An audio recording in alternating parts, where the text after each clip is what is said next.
মরুভূমিতে সবচেয়ে কষ্টের কাজের ভিতরে এটা একটা কষ্টের কাজ। ওই কাজটা হচ্ছে কি, যে গাছগুলো আমার সম্পূর্ণ কাইটটা নিয়ে গেছে। এই যে বিশাল এরিয়া জুড়ে, বিশাল এরিয়া জুড়ে ঘাস কাইটটা নিচে, কাইটটা নেওয়ার পরে যে হালকা হালকা এরকম ঘাস থাইকা জায়গা অনেক জায়গায় আছে, আরো প্রচুর পরিমাণ থাকে। ওই যে দেখেন, ওই যে দেখেন সামনে আছে, ওই যে দেখেন ওদিক দিয়েও আছে এরকম। এই পুরো মাজরায়, ঠিক আছে, এই যে পুরো মাজরাটা দেখতেছেন, পুরো মাজরায় এরকম অনেক গাছ থাকে। এই যে দেখেন এদিক দিয়ে অনেক গাছ আছে, এই গাছগুলা, এগুলো হচ্ছে এই যে দেখেন এই সিরিয়ালে পুরা ঘাস। গাছগুলা যদি তার না তুললা নেই, এই দেখেন এই না তুললা নেই, নিচের গাছগুলো আছে না, এই যে দেখেন এই গাছগুলা কিন্তু মারা যাইতেছে, বুঝছেন? এই যে দেখেন এগুলা উঠতে পারতেছে না। এই জন্য হচ্ছে কি, এই পুরো মাজরা যত এরকম ঘাস আছে, এটা কিন্তু মাজরা কিন্তু বিশাল এরিয়া জুড়ে। এটাকে আরবিতে হচ্ছে মিশ বলে, বুঝছেন? এই মিশ দিয়া এভাবে টাইনা টাইনা টাইনা টাইনা হচ্ছে এরকম করে এক জায়গায় জড়ো করে হচ্ছে যে কাভার আছে, এই ইরিগেশন সিস্টেম যেটা দেওয়া যায়, ইরিগেশন সিস্টেমে যায় এরকম মাজরার মোটে। যে দেখেন ওই একটা কাফার থেকে একটা কাফারে বলে আরবিতে ব্রুজ, বুঝছেন? এই একটা ব্রুজ এরকম করে মোট 60টা ব্রুজ। তো প্রতি 60টা ব্রুজ হচ্ছে এরকম 60টা কাফার আছে। তো এই যে দাগটা আছে না, এই দাগে দাগে হচ্ছে এগুলো জমা করে ফালাইতে হয়।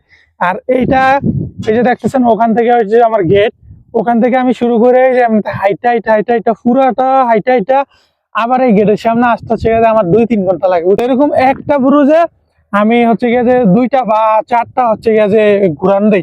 এক একটা ঘুরান দিতে হচ্ছে যে 3-4 ঘন্টা লাইকা জায়গা। আর এরকম ভাবে হচ্ছে গিয়ে যে আমাকে 7 দিন, প্রতি মাস হচ্ছে গিয়ে যে 7 দিন এরকম করে এই গাছগুলা পরিষ্কার করে একদম এরকম ক্লিন রাখতে হয়।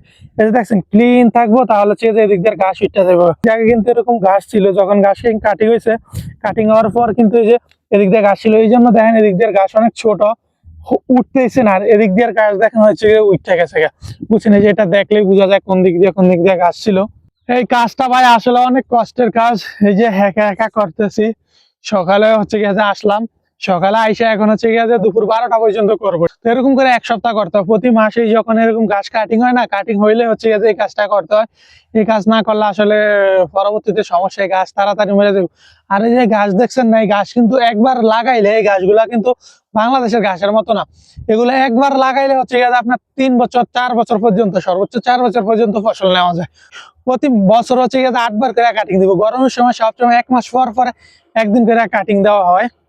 এই যে এগুলা ডাইরেক্ট একদম হচ্ছে গিয়ে যে কাটার মতো, ঠিক আছে, কাটার মতো। এগুলা আসলে পায়ে দিয়ে হচ্ছে গিয়ে যে ঢুকে। আমি হচ্ছে গিয়ে যে এই ধরনের জুতা আমার কেস ছিল, বুট ছিল আর কি। ওই বুট হচ্ছে গিয়ে যে বুটের হচ্ছে গিয়ে যে তলা গেছে, বুঝছেন? জুতার তলা গেছে, এইটারও তলা হচ্ছে গিয়ে যাইতেছে। অলরেডি হচ্ছে গিয়ে যে এদিক দিয়ে একটা ঢুকছে, আরো একটা ঢুকছে এই জায়গায় দিয়ে, বুঝছেন? প্রচুর পরিমাণ ব্যথা এগুলা ঢুকলে। যেই পরিমাণ হাঁটা লাগে, প্রায় 30-40 কিলোমিটারের মতো হাঁটা লাগে। তো পায়ের অবস্থা ভাই পুরা খারাপ হয়ে যায়, জুতার অবস্থাও খারাপ হয়ে যায়, বুঝছেন? জুতা আসলে আমি এখানে টিকাইতে পারতেছি না এই কাজের জন্য।